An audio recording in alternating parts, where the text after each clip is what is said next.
Oigan, las cosas se ponen muy difíciles para el Papa. Yo creo que por primera vez en todo su pontificado se enfrenta a un pueblo con algunos rasgos de no solo inconformidad, sino odio abierto, claro. Miren, el Papa llegó al aeropuerto después de un larguísimo viaje. La visita a Chile, conforme se acercaba esta fecha, se fue tensando. Los atentados son reflejo de enrarecimiento. 3 parroquias fueron agredidas con bombas incendiarias. La próxima bomba, decía un letrero, será en tu sotana. Ahí ya suena a palabras mayores, una ofensiva y una amenaza que no puede pasar inadvertida. Por unas horas, la nunciatura fue tomada. Clima de amenaza y agitación social que el propio Vaticano ha reconocido. Una visita que se ha tornado muy complicada por la hostilidad de ciertos sectores de activistas y la indiferencia de una gran fracción de la sociedad chilena. Una polémica sobre el alto costo de la gira que tendría que rebasar 18 millones de dólares. Pero además protestas por grupos laicos e indígenas y se agregan víctimas de abusos sexuales de sacerdotes de la Iglesia. Además hay otro sector poderoso que ve con desconfianza la presencia de Francisco en Chile. Son grupos conservadores, empresariados, que manejan medios de comunicación y grandes empresas. Nunca habíamos sentido una hostilidad tan agresiva, porque hay pacífica, hay con cierta, pues digamos, respetabilidad. Pero aquí no. Se rompieron todos los protocolos presentes en grupos inconformes cuando el Papa visita otros lugares. Pues sí, son los resabios del pinochetismo. Ahí ¿Desde allá? sobreviven. Pues sí, los más conservadores sin duda vivieron una especie de paraíso terrenal cuando estaba Pinochet. Y la iglesia estaba muy dividida en Chile. Pero la mayoría era connivencia con ellos, con los militares. Claro. Por eso ven uno que no se presta ese tipo de esa visión política y lo reciben con hostilidad. Además, ¿cómo se han coordinado todos estos resentimientos? Es lo que a mí me extraña. No una protesta por un motivo, sino se agrega otro y otro y otro más. ¿Lo sabrá alguien ordenado, reunido, puesto de acuerdo?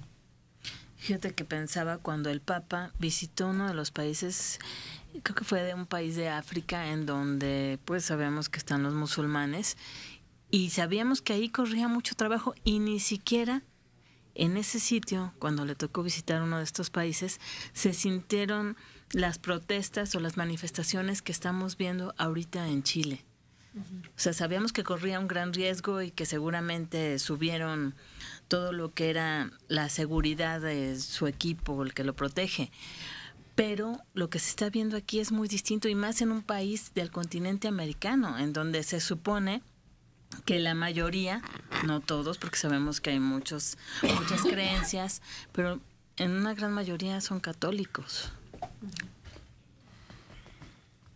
Pues qué difícil situación. ¿Qué dirá? No solo qué dirá, de qué manera se dirigirá a los que lo aclaman y lo siguen y pues viven bajo su ordenanza. Pero el propio Vaticano, es decir, quienes están detrás organizando este viaje y tomando en cuenta los riesgos y las agresiones tan abiertas, ¿qué actitud tomarán? ¿Reducirán las áreas de su visita? ¿Acelerarán su regreso? ¿Exigirán a las autoridades una vigilancia mucho más estricta? ¿Qué pasará? Yo creo que sin duda va a haber una mayor vigilancia, pero no parece haber proyectos de suspender la gira. ¿Podría darse? No creo. Es que suspender la gira sería un signo de debilidad o de temor que yo creo que no puede darse. Si ya se está dando un paso, debió de haber sido midiendo perfectamente cualquier consecuencia y perfectamente enterados de la situación social de Chile. Se vería una debilidad brutal si el Papa se regresa a Roma o va a otro lado. Acorta su gira. Para nosotros, que también en gran mayoría el catolicismo priva, es muy injusto arremeter contra un hombre que va en son de paz y que ya hemos evaluado su valor y su injerencia en hechos que los papas anteriores no han mostrado. La injerencia de la política entre Cuba y quienes la bloquean y la segregan, el adoptar una serie de recomendaciones de tolerancia por algunas cosas que tradicionalmente eran muy reacias a aceptarse entre el catolicismo mundial, su cercanía con la niñez, con la naturalidad del trato con la gente, su bonomía mostrada en todo gesto de este hombre que se ve que tiene buena voluntad. Él es dueño de un buen deseo de mejorar las relaciones de la Iglesia con la feligresía. Por eso no lo agredieron a él, agredieron a las iglesias. No va a pasar nada. Es un mensaje publicitario. Nada, Pues, ayer bajó, saludó a la gente, rompió el protocolo, le dicen. Me da mucha risa. Y salió de la nunciatura y saludó a todos y no pasa nada. Pues ojalá. Porque hay esas dos situaciones del Papa. Por un lado, resentimiento contra la Iglesia, no contra él, y contra los sacerdotes que no tomaron en cuenta sus votos. Y por otro lado, él, que ha dado una muestra de un avance en la tolerancia o en la comprensión o en la admisión de quienes, siendo católicos, viven en una marginación que antes era muy estricta. Vamos a ver. Pero ese temor existe.